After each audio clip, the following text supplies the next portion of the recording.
Welcome. In this video, I'll show you how to fix EasyAntiCheat error code 30005. Alright, if you found this video helpful, please leave a like and subscribe to the channel for more such tutorials. So first up, go ahead and go to your taskbar right here, close Epic Games or any other launcher that requires EasyAntiCheat. Okay, it could be Epic Games or Steam.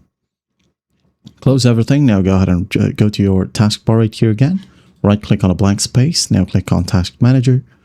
Now this one will open. Just gotta find Easy right here on the search bar. Okay. If you can find EasyAntiCheat, just right click on it and hit on End Task. Okay.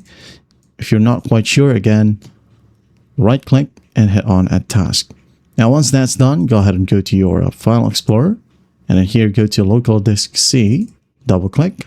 Program Files x86, double click, and find EasyAntiCheat EOS. Double click, and then here you'll be able to see two files. As you can see here, we have EasyAntiCheat, and the other one is a system file. Okay, it is named EasyAntiCheat_EOS.sys. Okay, so what you do is just click on it and right click and just hit on delete. Okay, so once that's deleted, again, the second file right here, once that's deleted, gotta restart your computer, launch the game again, and everything should work perfectly fine now. And that is it. I hope this video helps, and I'll see you in the next one.